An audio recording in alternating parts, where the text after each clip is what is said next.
আমি জানি না 13 তারিখে একটা আন্দোলন হওয়ার কথা শুনতেছি যে শেখ হাসিনার ইয়ে করবে। শেখ হাসিনার ক্ষমতায় নাই। ক্ষমতায় যখন ছিল তখন তার তাড়ানোর জন্য কিন্তু সবাই চেষ্টা করছে বলে আজকে ক্লেম করে। তখন তো সে ক্ষমতায় ছিল। তা আমি দেখতে চাই, এখন তো সে ক্ষমতায় নাই। দেখি যারা দীর্ঘদিন যাবৎ লড়াই করে সরাইতে পারে নাই, এখন যিনি ক্ষমতায় নাই তাকে তারা প্রতিরোধ করতে পারে কিনা আমি দেখতে চাই। আমরা কি এই অবস্থায় ছিলাম বা আছি? 24-এর গণ অভ্যুত্থানের পর আমাদের দৃঢ় ধারণা ছিল, আমরা বিশ্বাস করেছিলাম যে হয়তোবা এবার গণতন্ত্র হাতছাড়া হবে না। কিন্তু আমরা এখন যা দেখছি তাতে আমরা খুব হতাশ, সারা দেশের মানুষও হতাশ। আমরা হতাশ হতে চাই না, আমরা চাই যে একটা পরিবর্তন হোক, একটা শান্তির বার্তা বয়ে আসুক। আপনি নিশ্চয়ই লক্ষ্য করেছেন আজকে কাগজে হেডলাইন হলো সংঘাত না শান্তি। এখন কোন পথে যাব আমরা? এখন সংঘাত কি অনিবার্য? একটা রাষ্ট্রে গণতন্ত্র থাকার পূর্ব শর্তই হলেই দেশটা রাষ্ট্র কিনা। আপনি তো দেশটাকে আগে রাষ্ট্র করতে হবে। মানে আপনি অতীত বর্তমান যাই ধরুন, আমি যদি সিম্পল, আমি কোনো সরকারকে দোষারোপ করছি না, আমার দেশে যে ঘটনাগুলো ঘটে গেছে তার আলোকে। আমার দেশে 10টা কষ্টের ঘটনা ঘটছে, আমার দেশে সিরিজ বোমা হামলা হয়েছে, আমার দেশে ইয়েতে কি বলে আপনার কি বলে কানসাটে বিদ্যুতের দাবিতে নিরীহ 24টা মানুষ হত্যা হয়েছে, আমার দেশে সার্বভৌমত্বের প্রতীক 57 জন সেনা অফিসার হত্যা হয়েছে, আমার দেশে আয়নাগর হয়েছে, আমার দেশে শাপলা চত্বরে শত শত লোক মারা গেছে, আমার দেশে ক্রস ফায়ারে লোক মারা যায়। এই যে ঘটনাগুলো, এটা একটা সার্বভৌম দেশে থাকে কিনা? মানে দেশটা যদি রাষ্ট্র হয় তাহলে কি এগুলো থাকে? একটা রাষ্ট্রে আমার হয়তো অনেকেই ভালো বলতে পারবে রাষ্ট্রের ডেফিনিশনটা কি তাইলে? সেটাই আমি বলছি। আপনাকে যদি সহজ সরল সমীকরণ করেন, মানুষের জান এবং মালের নিরাপত্তা লাগবে। এখানে একটা না, দুইটা বিষয়, জান এবং মাল। আর তৃতীয়টা হইল স্বাধীনভাবে কথা বলা, স্বাধীনভাবে চলাফেরার স্বাধীনতা। অ্যাটলিস্ট এই 3টে জিনিস আমার লাগবে। প্রত্যেক অপরাধীর বিচার হতে পারে, not in the form of cross fire, not in the form of Aynaghar, not in the form of কি বলে অপারেশন ডাল ভাত। 57টা অফিসার মারা আমি সহ্য করতে পারছি না। অ্যাটলিস্ট এটা একটা স্বাধীন দেশে আমরা। সুতরাং এই যে আপনি অনেক, এখানে কিন্তু আমি একটা লম্বা সময় টেনে আনছি সবগুলো বলে। তাহলে গণতন্ত্র ছিল। 24টা অবশ্য আপনি মেনশন করেননি কি? 24-এর আসতেছি, ওখানে আসতেছি। তারপরে যদি বলি আমরা মব জাস্টিসের খেলা, মব জাস্টিস না, মব মুভমেন্ট বলতে পারেন। জাস্টিস শব্দটা তো পজিটিভ, এখন mob movement, mob violence, mob violence বলেন। আপনি কোনো মব ভায়োলেন্সই তো আমি টলারেট করি না।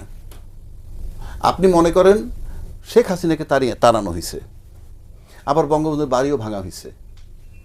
আচ্ছা, শেখ হাসিনাকে তাড়ানো আর বঙ্গবন্ধুর বাড়ি ভাঙা দুইটা কিন্তু দুই পার্ট, ওইটা পরের ঘটনা। ব্যক্তিগতভাবে যদি বঙ্গবন্ধুর বাড়ি ভাঙাটা আমি সমর্থন করি না, বাট যে অধ্যায়তে শেখ হাসিনা চলে গেছে সেটা কি? That was the demand of the country, of the people. কারণ কি, আপনি মেজর সিনহার বুকে যখন গুলি মারে ওসি প্রদীপ, এটাকে আপনি কি বলবেন? এটা কি কোনো কোর্টের ডাইরেকশন? এটা কি কোনো বিচার নাকি মব? Of course mob. আপনি যদি সেনা অফিসার হত্যা ধরেন সেটাও মব। আপনি যদি ব্যাংক তছরুপ ধরেন সেটা অর্থনৈতিক মব। আপনি যদি মনে করেন বিগত 3টা নির্বাচনে ফলাফল ঘোষণা করছে সেটা সাংবিধানিক মব। আপনি মবের সংজ্ঞা আমি দিচ্ছি, কিন্তু মানুষ কথায় কথায় এমনভাবে বলে মনে হয় ওই হত্যাগুলা জায়েজ, ওটা রাষ্ট্র করছে, ওটা জায়েজ। জায়েজ থাকলে বলো যে এই কারণে জায়েজ ছিল, সেটাও তো বলতে পারছে না। এইবার আসেন 24-এর যেটা, আপনি যদি মবের সংজ্ঞা ধরেন তাহলে সেটাকে আপনি মব বলতে পারেন, কারণ কোনো আইন তো মানেনি, আইন তো মানে নাই।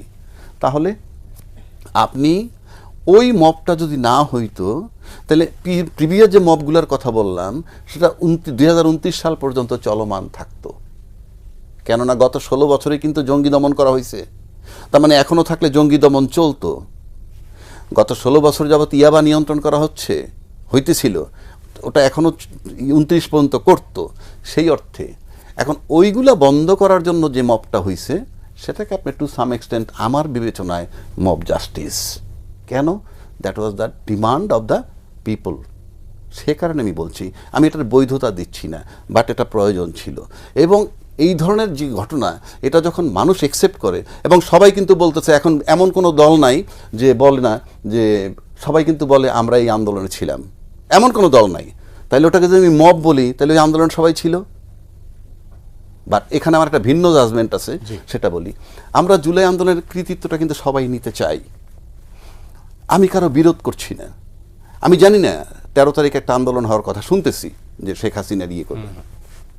শেখ হাসিনার ক্ষমতায় নাই। ক্ষমতায় যখন ছিল তখন তারে তাড়ানোর জন্য কিন্তু সবাই চেষ্টা করছে বলে আজকে ক্লেম করে। তখন তো সে ক্ষমতায় ছিল। তা আমি দেখতে চাই, এখন তো সে ক্ষমতায় নাই। দেখি যারা দীর্ঘদিন যাবৎ লড়াই করে সরাইতে পারে নাই, এখন যিনি ক্ষমতায় নাই তাকে তারা প্রতিরোধ করতে পারে কিনা আমি দেখতে চাই। আরেকটা জিনিস, আরেকটা জাজমেন্ট আমি দিচ্ছি, আমরা সবাই যে বলি আমরা জুলাই চেতনা ধারণ করি বা আন্দোলন করছি, এটা কে বলতে পারে? অ্যাকচুয়ালি যেটা বলতে পারবে কি জানেন? ঘটনার ভিকটিম যিনি, ঘটনার ভিকটিম কিন্তু বেঁচে আছেন, অর্থাৎ তাড়ানো হয়েছে শেখ হাসিনাকে। অর্থাৎ শেখ হাসিনা একমাত্র উনি বলতে পারবেন পারফেক্টলি যে এই জুলাই চেতনা বা জুলাই নামে আমাকে যে অপসারণ করা হলো, সেখানে নেতৃত্বে কারা ছিল, রোলটা কাদের সবচেয়ে বেশি ছিল। তিনি অবশ্য আজকেই বলেছেন, মানে কি আর কি, ভারতীয় মিডিয়াতে বলছেন যে ক্লিনটন পরিবারের মদতেই ঢাকায় অভ্যুত্থান হয়েছে। ওকে ফাইন, ক্লিনটন পরিবারের মদতে, বাট পরিবার না, কিন্তু পরিবারের লোকগুলো কিন্তু এখানে ফিজিক্যালি কাজ করেনি। যাই হোক, তাহলে সেই ক্লিনটন পরিবারের বদলে এখানে ফিজিক্যালি কাজগুলা কারা করছে?